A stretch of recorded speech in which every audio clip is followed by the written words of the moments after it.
साथी नमस्कार। रंगी एजुकेशन में आपका हार्दिक स्वागत है। आज हम भारत की प्रमुख नदियों के उद्गम स्थल के बारे में अध्ययन करेंगे। भारत की कोई प्रतियोगिता परीक्षा हो चाहे या राज्य सरकार की कोई भी प्रतियोगिता परीक्षा हो, एक या दो प्रश्न अपने को क्या है कि नदियों के उद्गम स्थल से संबंधित प्रश्न एक दो देखने को मिलता है।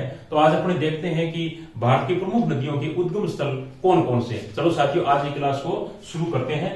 सबसे पहले है गंगा नदी। गंगा नदी का उद्गम स्थल है गोमुख ग्लेशियर, यानी गंगोत्री के पास में है, वहां से गंगा नदी का उद्गम स्थल है वो माना जाता है। उसके बाद में है यमुना नदी। यमुना नदी का जो उद्गम स्थल है वो है यमुनोत्री या बंदरपुर पहाड़ी है, वहां से इसका उद्गम स्थल है वो माना जाता है। उसके बाद में है सिंधु नदी। सिंधु नदी का जो उद्गम स्थल है वो मानसरोवर झील है वो माना जाता है। सतलज नदी। सतलज नदी का उद्गम स्थल भी मानसरोवर झील है वो माना जाता है। उसके बाद में रावी नदी का उद्गम स्थल है वो रोहतांग दर्रा माना जाता है। कौन सा दर्रा है? रोहतांग दर्रा। उसके बाद में व्यास नदी, व्यास कुंड नामक स्थान है, वहां से इस नदी का उद्गम स्थल है वो माना जाता है।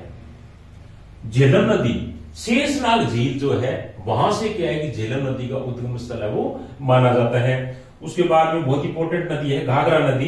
घाघरा नदी का जो उद्गम स्थल है वो तकलाकोट माना जाता है। किसे माना जाता है? तकलाकोट को। शारदा नदी, शारदा नदी का जो उद्गम स्थल है वो काला पानी नामक जो स्थान है उसको माना जाता है। कौन सा स्थान है?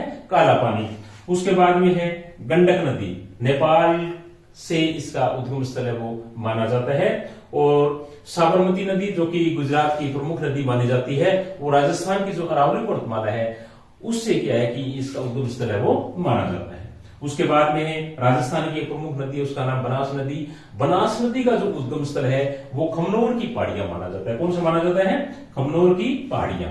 उसके बाद में कोसी नदी का जो उद्गम स्थल है वो तिब्बत माना जाता है। कौन सा क्षेत्र माना जाता है? तिब्बत। उसके बाद में भारत की एक बहुत ही महत्वपूर्ण नदी है, उसका नाम है ब्रह्मपुत्र नदी। ब्रह्मपुत्र नदी का भी उद्गम स्थल है वो मानसरोवर झील है वो माना जाता है। चंबल नदी, राजस्थान और मध्य प्रदेश की बहुत ही महत्वपूर्ण नदी है चंबल नदी।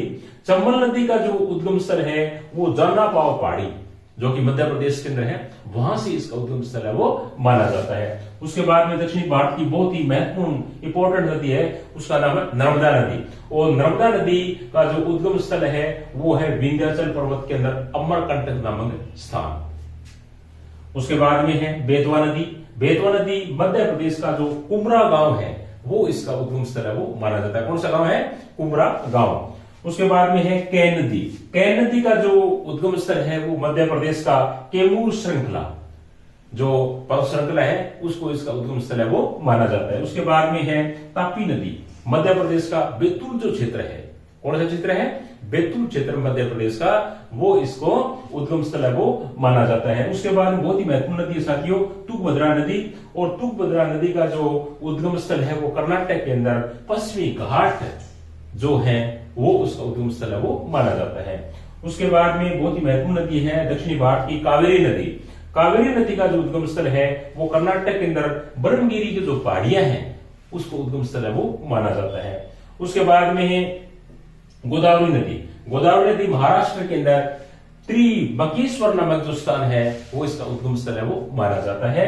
और उसके बाद में है साथियों कृष्णा नदी, पश्चिमी घाट से निकलती है। कहां से निकलती है? पश्चिमी घाट से। और एक बहुत ही महत्वपूर्ण नदी है महानदी। इसका जो उद्गम स्थल है वो सिहावा पर्वत माना जाता है। कौन सा स्थान माना जाता है? सिहावा पर्वत। क्षिप्रा नदी, क्षिप्रा नदी का जो उद्गम स्थल है वो मध्य प्रदेश का जो इंदौर शहर है वहां से क्या है इसका उद्गम स्थल है वो माना जाता है। और अंतिम बहुत ही महत्वपूर्ण नदी है साथियों राजस्थान और गुजरात की और मध्य प्रदेश की, उस नदी का नाम है माही नदी। और इसका जो उद्गम स्थल है वो धार जो मध्य प्रदेश में पड़ता है वो माना जाता है। तो साथियों ये था आज भारत की प्रमुख नदियों से संबंधित उद्गम स्थल। आशा है आज का वीडियो आपको बहुत ही महत्वपूर्ण क्या है पसंद आएगा। और मेरा निवेदन रहेगा कि वीडियो को ज्यादा से ज्यादा लाइक शेयर कमेंट है वो अवश्य करें। कल हम फिर एक नए टॉपिक के साथ फिर दोबारा मिलेंगे। तब तक के लिए थैंक यू, धन्यवाद।